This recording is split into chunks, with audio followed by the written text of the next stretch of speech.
So my name's Ceara Rickard. I work in the Life Without Barriers National Mental Health team. Essentially what my job is to support all of our mental health teams across Australia to do the best work they can do. So that's through helping them to design services with people we support. It can be through putting together training to help the teams learn new skills. It can be through, really just asking questions to learn what people need and then doing those things. So it's a pretty cool role that involves a lot of different stuff. I've worked at Life Without Barriers for over 12 years now across 2 states and lots of different jobs, but all in mental health. I've worked in South Australia and I've also worked in Tasmania. And my current role covers the entire country. So whilst I live on Paramount country in South Australia, I also might fly over to Perth to work and support our teams, or down to Tasmania as well, or I might put together services in different states. My day-to-day can look like all sorts of different things. So for example, I might be spending one day putting together a manual for a team where I'm just sitting at my desk and typing and reading and looking at research, but another day might look like talking to multiple different people in different teams across the country and providing a little bit of support or help to reflect on how they're working. It might be flying to a different state to deliver a full day of training where I'm presenting about lots of different topics. It might be facilitating our mental health community of practice where we all get together online and talk about how we support people best and learn new things together. So there's not really a standard day-to-day for me. It's a little bit different to those of us who are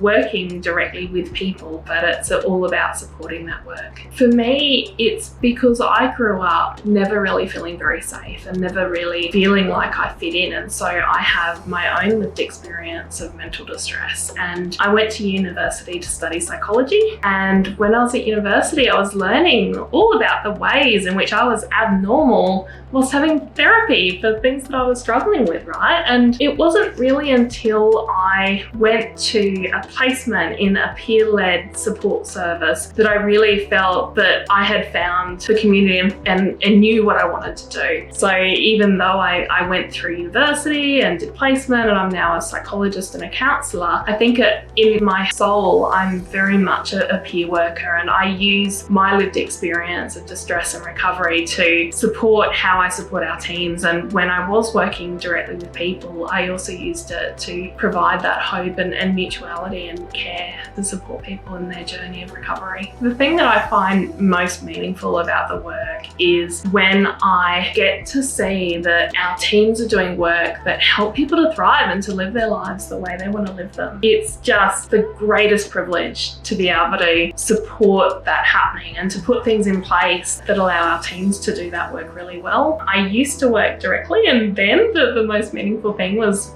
that walking alongside people and being there and being able to bear witness to people's lives and their struggles and their resilience and their strength. And so even though now I don't do that work, it's all about contributing to that, and that's just the most amazing feeling in the world, to feel that I'm doing my little bit to help the world be that bit better. I align with all of Life Without Barriers values in different ways, and I think for me though, the biggest one is probably respect and all the things that come with that. So for me, respect is about respecting people's individual autonomy and journey, and if you approach your work with respect, it means that you will have all the other values. You'll have courage, you'll be putting relationships first, because anything else would not be showing that value of respect. It's being responsive as well, because that's respectful too. And it's understanding human rights and thinking about how do we support people from a human rights perspective to live their lives on their terms. I was in a session with a couple of people in a family, and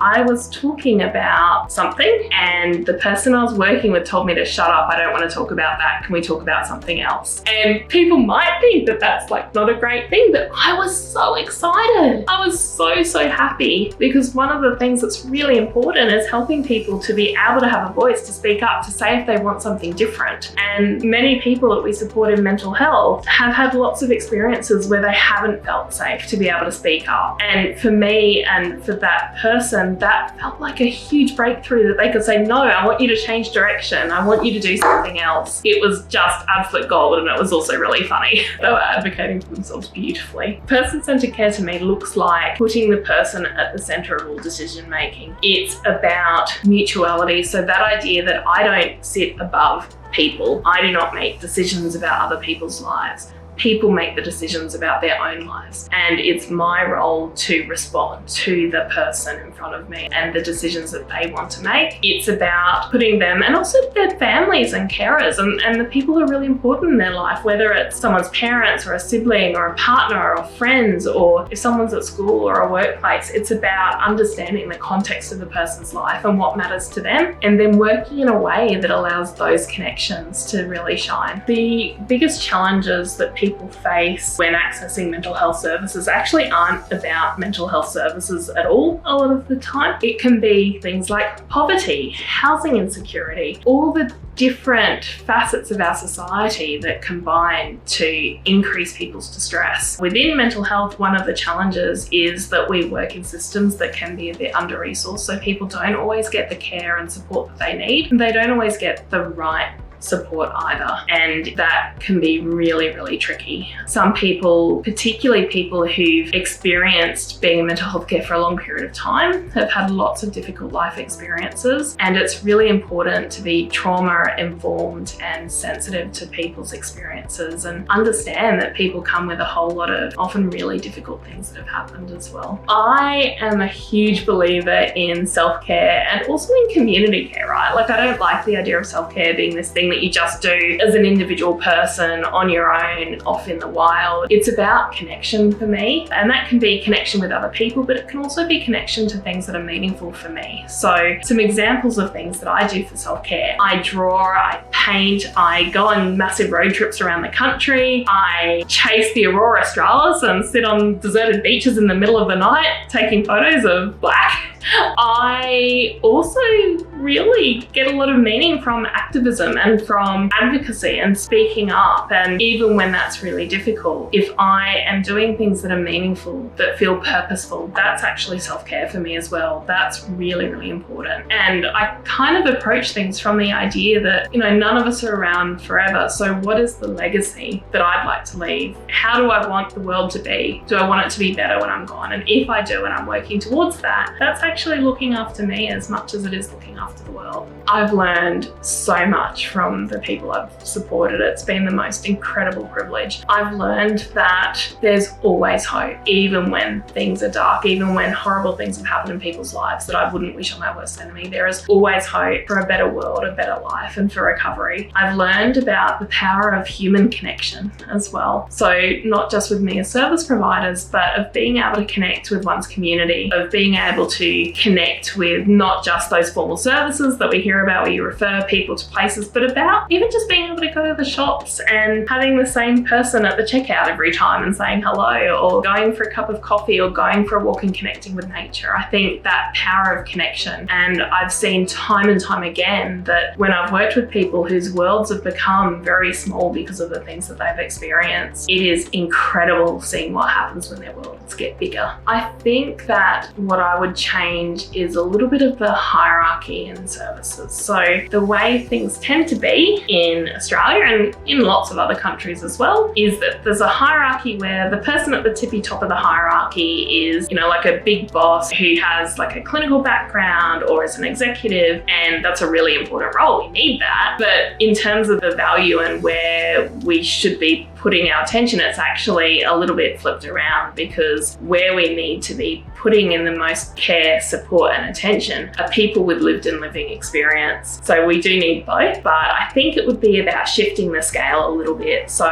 back to that idea of being really person-centered. The other thing for me would be around changing the resourcing available. In Australia, mental health care statistically is about 20% of the health burden in Australia, and it gets around 7 or so % of the health funding. If we approached mental health care in the same way that we approached other forms of care, there, I think it would look a little bit different, and I think it could look a little bit better as well. The biggest myth that I would like to bust is that there's any such thing as someone being crazy. It doesn't exist. No matter what diagnosis someone might have, no matter what symptoms someone might experience, that if you don't understand the person might seem strange or odd or unusual. Once you understand the person's experience, where they're coming from, you understand where the person is coming from, and then you learn that actually we're all just human. There's no them or us, right? There's only us, and different people might have different things that happen for them and different ways that they cope with being in a world that can sometimes be pretty chaotic and scary. But that doesn't mean that people are worse or bad or wrong, even when they're experiencing symptoms that are really painful or confusing. I think what really helps people in their recovery journey at Life Without Barriers is that we have a wonderfully diverse workforce where we have a really solid lived experience workforce. So what that means is we have peer workers who have a lived experience of similar struggles to the struggles of people who may be accessing services from us, who use that experience very carefully and mindfully to support people in their recovery and to hold hope. I think that's something that's pretty special, and particularly when we have that alongside people of all different disciplines and backgrounds. So we have a really culturally diverse workforce as well. We have people from city areas and rural areas, and people who work outreach in people's homes and community. And all of those things come together to really support people in their recovery, which really happens in people's lives. It doesn't happen in like a sterile meeting room with a therapist sitting here like this and saying, oh yes, now tell me, how do you feel about that?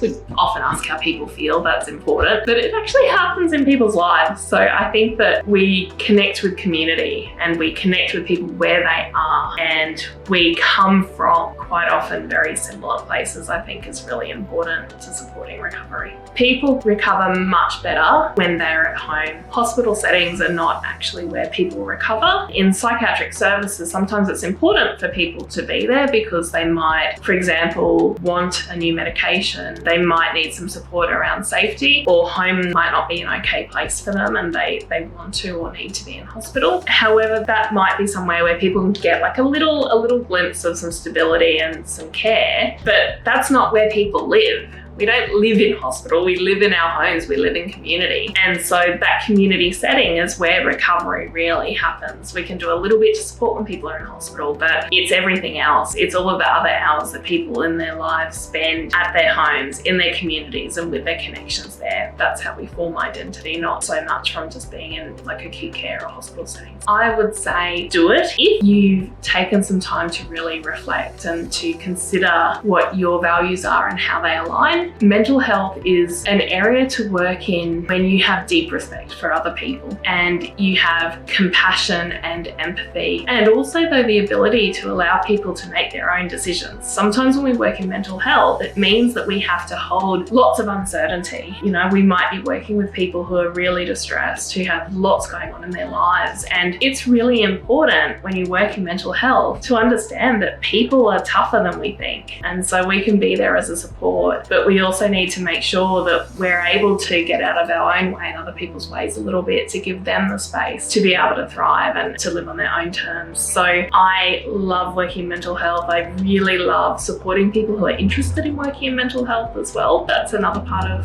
what I do, and it is just such a joy to work in the field. Yes, I've stayed at Life Without Barriers for 12 years, including moving interstate to be able to stay working at Life Without Barriers. For me, what I value most about Life Without Barriers is the way I am included, the accessibility and the organisational values. So I live with really significant disability and health problems that have meant sometimes I've had to take a year off work and I've had to change jobs to be able to continue to work. And what I've really loved about working at Life Without Barriers is that instead of seeing my health problems as a liability, they're seen as another thing that I can bring in terms of lived experience, and my needs are accommodated for with flexibility so that I can continue to contribute in a really meaningful way.